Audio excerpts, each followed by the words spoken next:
때는 조선 후기, 안동의 어느 고즈넉한 마을.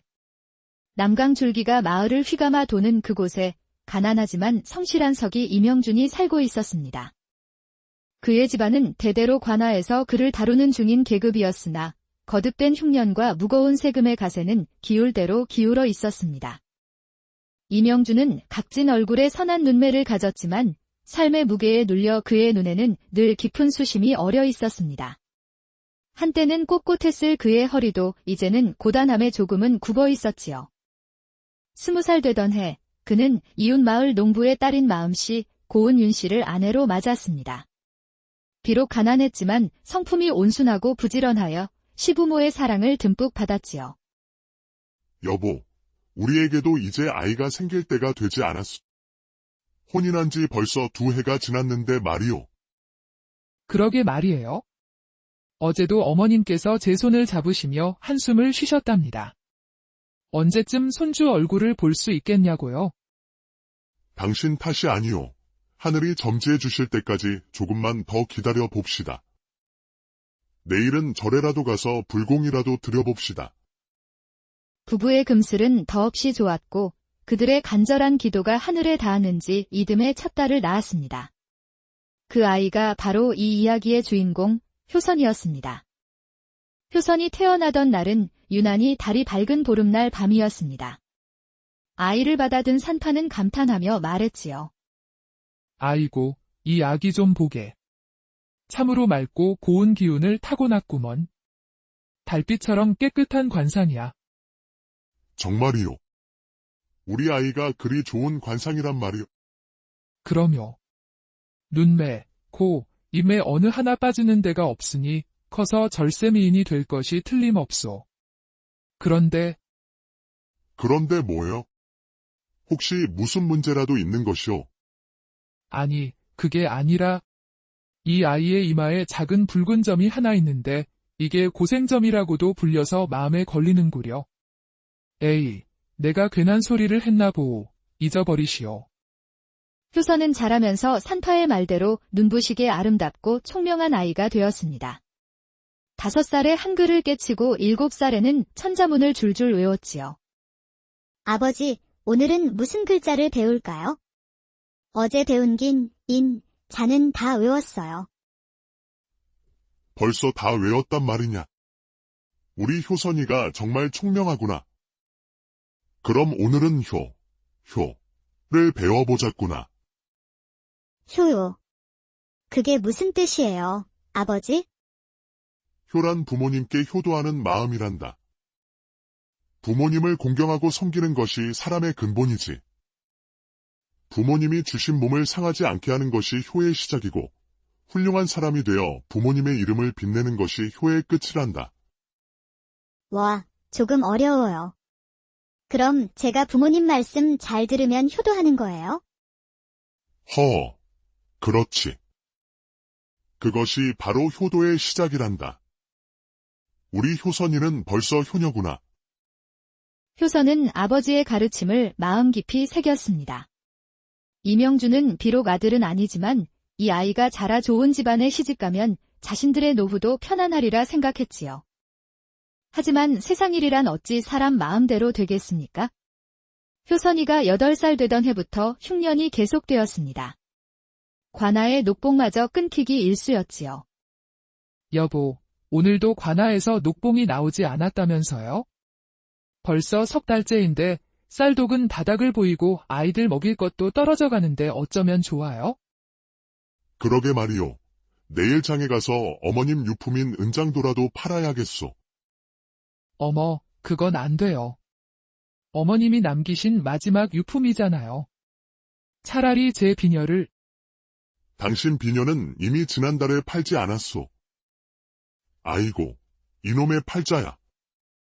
설상가상으로 효선이 아래로 동생들이 줄줄이 태어났습니다. 둘째 순이, 셋째 복동이, 막내 막동이까지 4남매가 되자 이명준의 근심은 깊어만 갔습니다. 아버지, 배가 고파요. 오늘은 저녁밥 없어요. 아버지, 어제도 내일은 꼭 쌀을 구해오신다고 했잖아요. 막동이는 아까부터 배가 아프다고 울고 있어요. 효선아, 내가 큰딸이니 동생들 좀 달래주렴. 아비가 내일은 정말로 알겠어요, 아버지. 걱정 마세요. 제가 동생들에게 옛날 이야기라도 들려줄게요.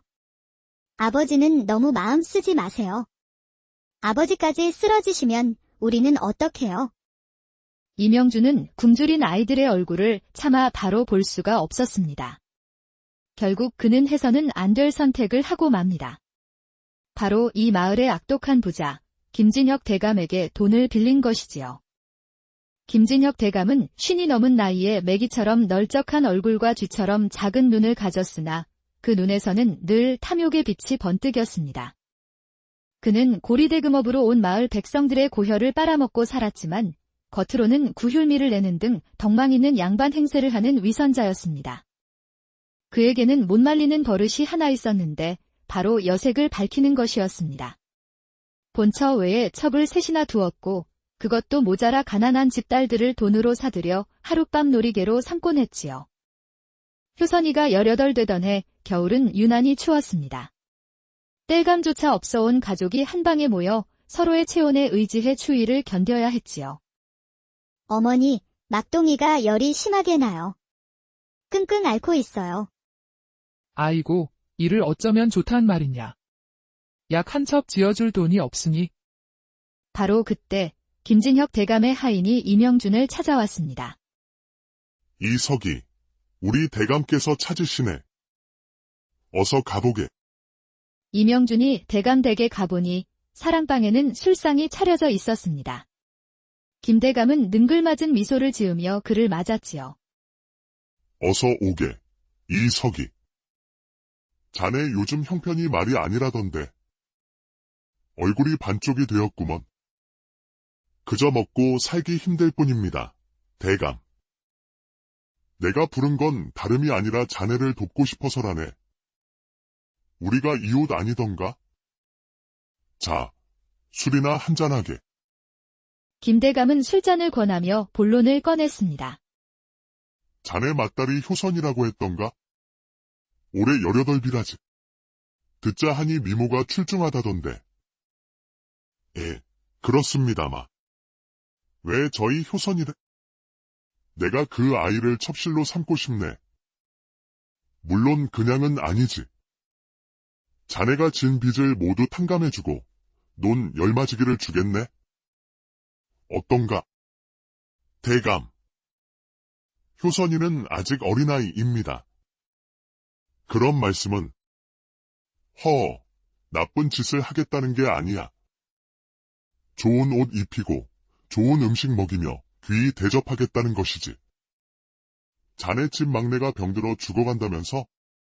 약값이라도 있어야 하지 않겠나? 김대감의 말은 비수처럼 이명준의 가슴을 찔렀습니다. 한쪽에는 죽어가는 막내, 다른 한쪽에는 꽃다운 맏딸. 그는 그날 밤 한숨도 자지 못했습니다. 이튿날 아침, 효선이가 아버지 앞에 무릎을 꿇었습니다. 아버지, 제가 김대감 댁에 가겠습니다. 뭐라고? 내가 어떻게 그 일을? 누가 너에게 그런 말을 했느냐? 어젯밤 아버지와 어머니께서 우시는 소리를 들었습니다. 제가 가면 막동이도 살고 우리 가족 모두가 살 수 있잖아요. 안 된다. 절대로 안 돼. 차라리 우리 모두 굶어 죽는 한이 있어도 너를 그 시궁창에 보낼 수는 없다. 아버지, 저는 이미 각오했습니다. 아버지가 가르쳐주신 효를 실천할 기회를 주세요. 막동이가 죽으면 어머니도 따라 돌아가실 겁니다. 동생들을 지켜야 해요. 효선의 맑은 눈에서 눈물이 주르륵 흘러내렸습니다. 18 어린 나이에 자신에게 닥칠 운명을 알면서도 가족을 위해 희생하겠다는 것이었지요. 그날로 효선은 머리를 곱게 빗고 가장 깨끗한 무명옷으로 갈아입었습니다. 언니, 어디가? 왜 그렇게 예쁘게 차려입었어? 순아, 언니가 잠깐 좋은 곳에 다녀올게. 거기서 맛있는 떡 많이 얻어올 테니까 동생들 잘 돌보고 기다려. 알겠지? 정말. 알겠어. 근데 언니, 왜 울어? 언니가 우니까 나도 눈물이 나잖아. 아니야, 안 울어. 그냥 바람이 불어서 그래? 순아, 언니가 없어도 씩씩하게 잘 지내야 해. 동지서 딸 금음날 밤 이명준은 딸의 손을 잡고 김대감 댁으로 향했습니다. 그 걸음이 천근만근이었지요. 효선아. 이 아비가 무능해서 너에게 이런 고생을 시키는구나. 아버지 잘못이 아니에요. 세상이 이런 걸 어떡해요. 아버지, 한 가지만 약속해주세요. 막동이 병 꼭 낫게 해주시고 동생들 굶기지 마세요. 그것만 지켜주시면 저는 어떤 일도 참을 수 있어요. 김대감 댁 사랑방, 희미한 호롱불 아래 앉은 김대감의 눈빛은 굶주린 일이 같았습니다. 맞구나. 이 아이가 효선이로구나. 소문대로 곱구나. 마치 달덩이 같아. 대감, 부디 제 딸을 잘 부탁드립니다. 아직 어리고 철이 없어서 걱정 말게. 내가 귀히 여기고 보살필 테니? 그런데 이 서기는 이제 그만 가보게.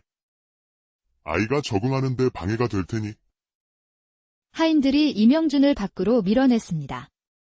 아버지, 하는 효선의 외침을 뒤로 한 채 그는 비틀거리며 대감 댁을 나왔습니다. 한편 대감 댁에 남겨진 효선은 무서움에 떨고 있었습니다. 김대감은 음흉한 눈빛으로 효선을 바라보며 말했지요. 이제부터 너는 내 사람이다. 알겠느냐? 우선 목욕부터 하고 새 옷으로 갈아입어라. 그날 밤 김대감은 효선을 자신의 침소로 불렀습니다. 이리 가까이 오너라. 김대감의 손이 효선의 어깨에 닿자 효선은 기겁하며 뒤로 물러났습니다. 안 돼요. 제발, 이러지 마세요. 내 인연. 내 아비에게 논 열맞이기를 주기로 했다. 내 몸은 이미 내 것이야. 김대감은 효선을 강제로 끌어당겼습니다. 효선은 필사적으로 저항했지요. 도와주세요. 누구 없어요. 바로 그때 기적 같은 일이 일어났습니다. 효선이 있는 힘을 다해 김대감을 밀치자 술에 취해 있던 그가 뒤로 넘어져 머리를 부딪히고 잠시 정신을 잃은 것입니다. 효선은 그 틈을 타방을 빠져나왔지만 대문은 굳게 잠겨 있었습니다. 그녀는 마당을 헤매다 부엌 옆광으로 숨어들었습니다. 바로 그때 김대감의 고함 소리가 들려왔습니다. 인연을 당장 찾아내라. 잡히기만 해봐라. 다리 몽둥이를 부러뜨려 놓을 테다. 하인들이 횃불을 들고 효선을 찾아 나섰습니다. 광구석에 웅크리고 있던 효선은 문득 벽에 걸린 새끼줄을 보았지요. 내레이션, 차라리 죽는 게 나아. 이렇게 더럽혀지느니. 하인들이 광문을 열고 들어왔을 때는 이미 늦었습니다. 효선은 새끼줄로 목을 매 숨을 거둔 뒤였지요. 아이고, 이를 어쩐다. 대감님, 아가씨가. 쉿. 조용히 해라. 어서 시체를 치우거라. 그리고 이 일은 절대 입 밖에 내서는 안 될 것이다. 김대감의 명령에 따라 하인들은 한밤중에 효선의 시신을 사랑방 앞 모과나무 밑에 몰래 묻었습니다. 이튿날 아침, 이명준은 약속한 땅 문서를 받으러 대감 댁을 찾았습니다. 대감, 약속하신 땅 문서를 받으러 왔습니다. 저희 효선이는 잘 있습니까? 쯧쯧. 그나저나 자네 딸은 간밤에 내 집 물건을 훔쳐 도망쳤네. 뭐라고요? 효선이가 도망을 쳤다고요? 그럴 리가 없습니다. 그럴 리가 없다고. 내 다락의 금부치를 훔쳐서 한밤중에 사라졌단 말이다. 필시 자네와 미리 짜고 한 짓이겠지. 아닙니다. 저는 정말 모르는 일입니다. 여봐라. 이놈을 당장 쫓아내라. 다시 얼씬거리면 관아에 고발해 버리겠다. 이명주는 하인들에게 매질을 당하며 쫓겨났습니다. 그는 담장 밖에서 딸의 이름을 부르며 울부짖었지만 아무런 대답이 없었지요. 며칠 후 새벽녘에 포졸들이 들이닥쳐 이명준을 체포했습니다. 김대감이 그를 도둑의 아비로 모함한 것이었지요. 네 이놈. 딸과 짜고 김대감 댁의 금품을 훔친 죄를 자백하고 도망친 내 딸년의 행방을 이실직고하지 못할까. 사또나리, 억울합니다. 소인은 정말 아무것도 모르는 일입니다. 아직도 발뺌을 하느냐. 여봐라, 저놈에게 곤장 20대를 치고 오게 가두어라. 이명준은 억울한 누명을 쓰고 옥에 갇혔습니다. 그의 아내 윤 씨는 남은 자식들을 데리고 남의 집품을 팔며 근근히 살아갔지요. 그렇게 봄이 지나고 여름이 왔습니다. 옥에 갇힌 이명준은 절망 속에서 하루하루를 보냈습니다. 이보게, 이석이. 자네 딸이 정말 도망친 게 맞나? 그럴 리가 없소. 우리 효선이는 절대 그런 아이가 아니오. 그런데 이상하군. 요즘 김대감 댁 근처에서 밤마다 처녀 귀신이 나온다는 소문이 파다하거든. 이명준은 가슴이 철렁했습니다. 한편 김대감 댁에서는 정말로 이상한 일이 일어나고 있었습니다. 밤마다 여자의 울음소리가 들리고 하인들은 하얀 소복을 입은 처녀의 환영을 보았다고 수군거렸지요. 그러던 중 실로 기이한 일이 벌어졌습니다. 초가을 어느 날 김대감 댁 사랑방 앞 모과나무에 핏빛처럼 붉은 모과가 딱 하나 열린 것입니다. 세상에, 살다 이런 일은 처음 보네. 모과가 어찌 저리 핏빛으로 붉을 수가 있나? 필시 무슨 변고가 일어날 징조일세. 억울한 원혼이라도 맺힌 게야? 붉은 모과에 대한 소문은 마침내 새로 부임한 사도의 귀에까지 들어갔습니다. 새로 부임한 정연원님은 청렴하고 현명하기로 이름난 인물이었습니다. 붉은 모과라. 천지간에 어찌 그런 일이 있을 수 있단 말인가? 필시 무언가 곡절이 있구나. 정연원님은 즉시 포졸들을 거느리고 김대감 댁으로 향했습니다. 아니, 사또나리. 무슨 일로 이 누추한 곳까지 왕림하셨나이까? 붉은 모과를 보러 왔네? 안내하게. 사또는 핏빛처럼 붉은 모과를 한참 동안 바라보더니 갑자기 명령했습니다. 여봐라. 이 나무 밑을 파보아라. 예. 나무 밑을 파라고요? 어서 파보라고 했다. 김대감은 얼굴이 새하얗게 질렸지만 감히 사도의 명령을 거역할 수는 없었습니다. 포졸들이 땅을 파내려가자 갑자기 삽이 무언가에 걸렸습니다. 사또나리. 무언가 있습니다. 포졸들이 조심스럽게 흙을 걷어내자 그곳에서는 어린 처녀의 시신이 나왔습니다.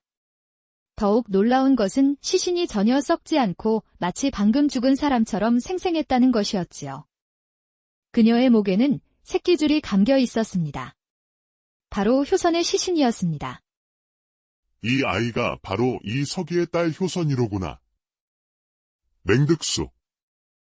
내 이놈이 어린아이를 죽이고도 뻔뻔하게 거짓말을 했구나. 아닙니다. 저는 모르는 일입니다. 당장 이놈을 잡아 가두어라. 포졸들이 김대감을 결박하자 그제야 그는 모든 사실을 실토했습니다. 살려주십시오, 사또. 제가 죽을 죄를 지었습니다. 내 놈이 아직도 죄를 뉘우치지 못했구나. 내 놈의 겁박 때문에 꽃다운 처녀가 목숨을 끊은 것이다. 여봐라, 저놈을 끌고 가 곤장 30대를 치고 오게 가두라. 사또는 분노하여 김대감에게 큰 벌을 내렸습니다. 이 서기를 당장 석방하라. 그리고 김대감의 재산 중 논 100마지기를 이 서기에게 주어 보상하게 하라. 옥에서 풀려난 이명주는 딸의 시신 앞에서 통곡했습니다. 효선아. 내 딸아. 이 아비가 잘못했다. 이 아비를 용서하지 마라. 사또는 효선을 양지 바른 곳에 정중히 묻어주고 그녀의 효심과 넋을 위로하는 곳을 크게 버려주었습니다. 또한 그녀의 무덤 앞에는 효녀 이효선지묘라는 비석을 세워주었지요. 한편 김진혁 대감은 곤장을 맞은 후유증으로 평생 불구가 되었고 재산도 대부분 몰수되어 거지 신세가 되었습니다. 하늘이 무심하지 않으시구나. 악행을 저지르면 결국에는 하늘이 벌을 내리는 법이야. 이명준은 사도가 준 논백마지기로 다시 살림을 일으켰습니다. 하지만 그는 평생 딸의 죽음을 가슴에 품고 살았지요. 효선의 동생들은 언니의 희생을 잊지 않고 착하고 바르게 자랐습니다. 세월이 흘러 붉은 모가 이야기는 마을 사람들의 입에서 입으로 전해졌습니다. 사람들은 그것을 억울하게 죽은 효선의 눈물이라 불렀지요. 그 후로도 김대감 댁의 모과나무는 해마다 딱 하나의 붉은 모과를 맺었다고 합니다. 그것은 진실은 언젠가 밝혀지며 악행은 반드시 벌을 받는다는 하늘의 경